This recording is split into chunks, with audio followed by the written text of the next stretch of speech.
प्रिय दर्शकों, मैं ब्रज किशोर मिश्रा स्वागत करता हूँ आपको अपने YouTube channel income and entertainment. तो दर्शकों, आज का जो मेरा कहानी है वो दो कबूतरों से लिया गया है।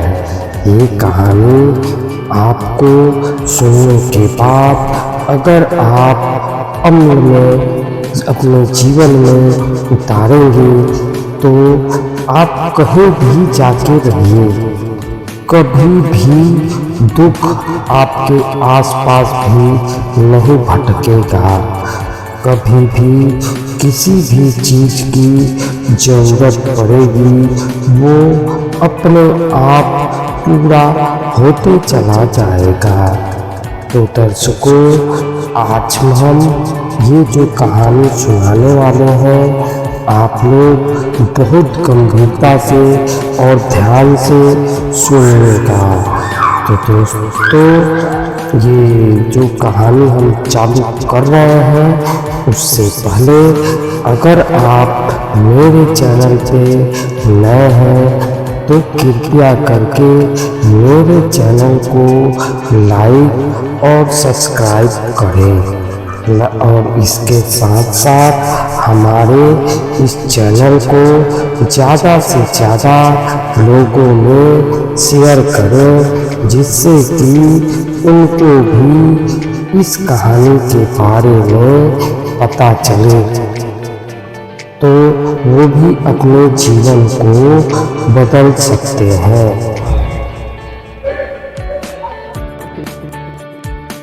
तो दर्शकों, आज की जो हमारी कहानी है वो दो कबूतर के ऊपर है। दो कबूतर के ऊपर हम आपके जीवन में ये दर्शाना चाहते हैं कि अगर आप ये कहानी सुनकर अपने जीवन में अमल करेंगे तो दर्शकों,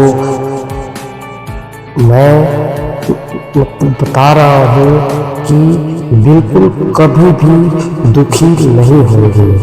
तो दोस्तों, हम अपनी कहानी स्टार्ट करते हैं।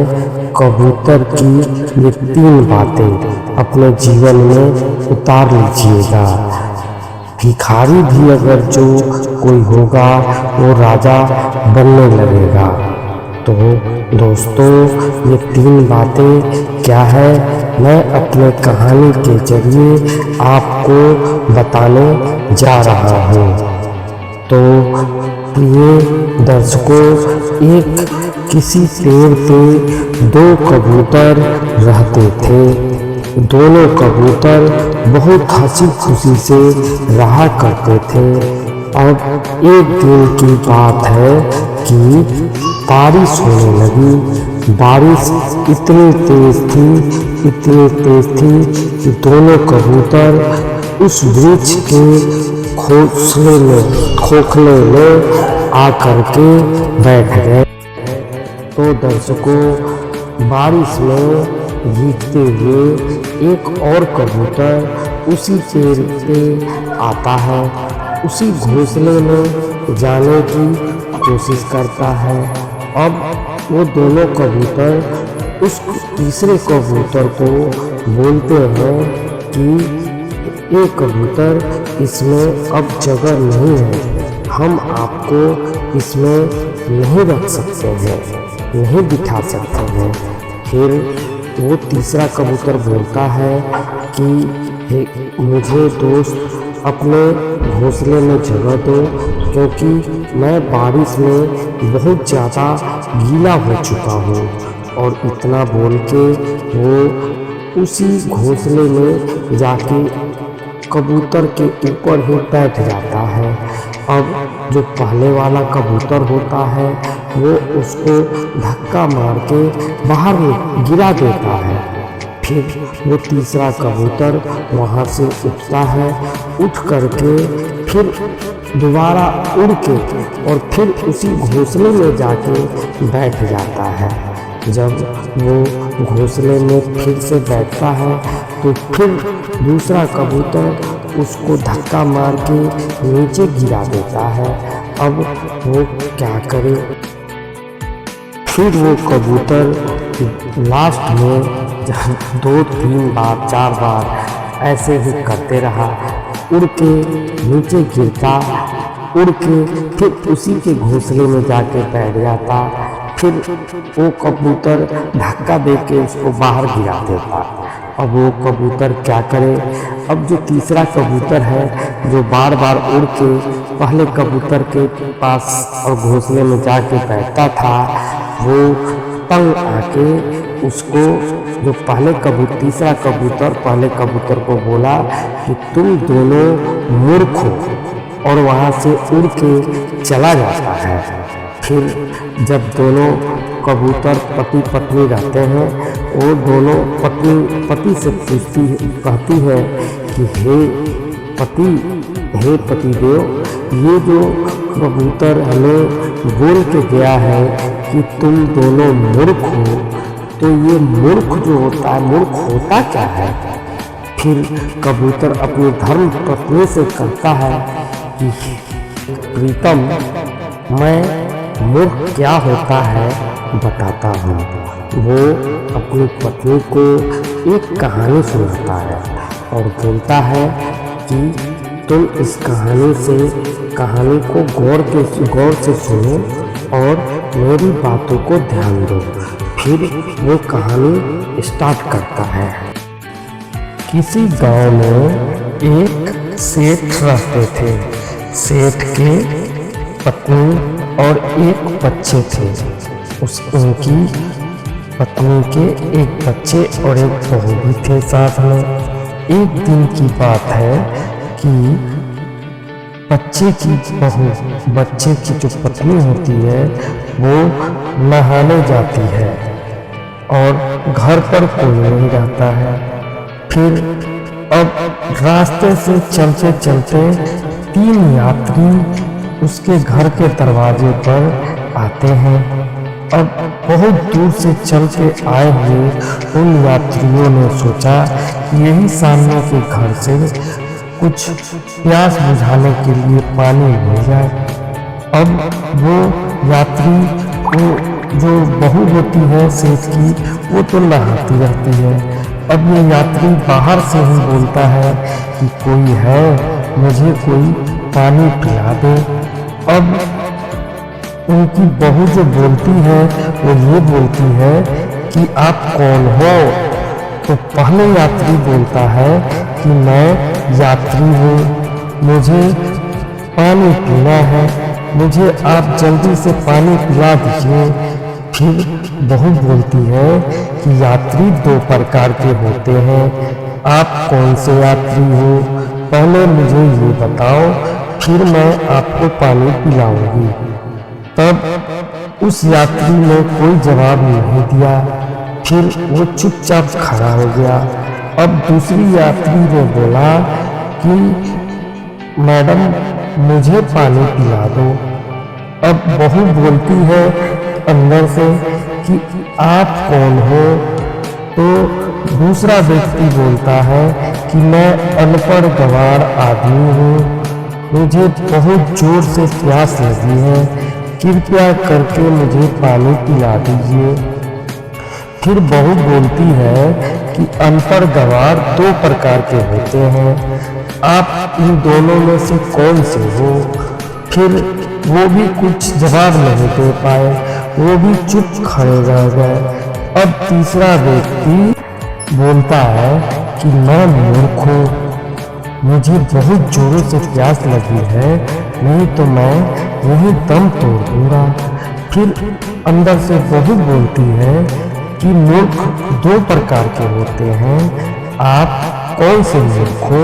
पहले ये बताओ, फिर मैं पानी पिलाऊंगी। अब तीनों बेचारे उसके सवाल का जवाब बता नहीं पाए। फिर वो तीनों वापस जा रहे थे कि पीछे से बहू बोली, रुको भैया, पानी तो पी लो, हमें पानी पिलाना था आपको, लेकिन मैं नहा रही थी कपड़ा पहन रही थी, इसमें टाइम लग रहा था, जिसके कारण मैं आपको पानी नहीं पिला सकी। अब आप आ जाओ, मैं कपड़ा पहन चुकी हूँ, आपको मैं पानी पिलाती हूँ। और तीनों वापस आके उस बहू से पानी पिए। तब तक उधर से उसका पति वापस आ ही रहा था। तब तक जैसे ही वापस आया, तीनों व्यक्ति को पानी पीते हुए अपनी पत्नी के साथ देख लिया। अब ये तीनों व्यक्ति पानी पी के चले जा रहे थे। तब उसके पति के मन में जोर से ये खटकने लगा कि हमारी पत्नी कैसी बदचलन है, ये कैसी मतलब खराब लेडीज है। इसके लिए कल मैं राजा के दरबार में इसका शिकायत लेके जाऊंगा। फिर सवेरा हुआ तो ये व्यक्ति जो सेठ का लड़का था, वो राजा के दरबार में अपना ये लेके बात पहुंच गया। पहुंचने के बाद राजा को ये सारी बात बताकर बोला कि हमारी जो पत्नी है वो मेरे हिसाब से बदचलन है। अब राजा ने तुरंत अपने सैनिक को बुलाकर कहा कि जाओ इसके घर से इसके पत्नी को लेकर के आओ।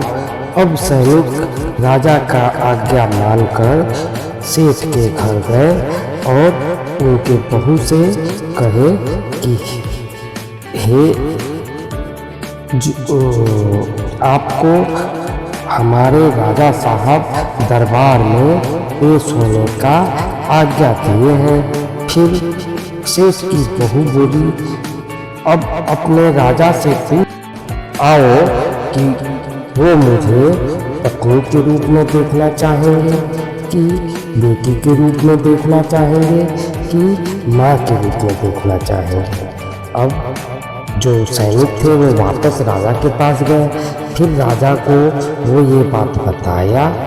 फिर राजा अपने मंत्री गणों से पूछ के राजा बहुत मतलब आकर्षित हुआ कि ऐसा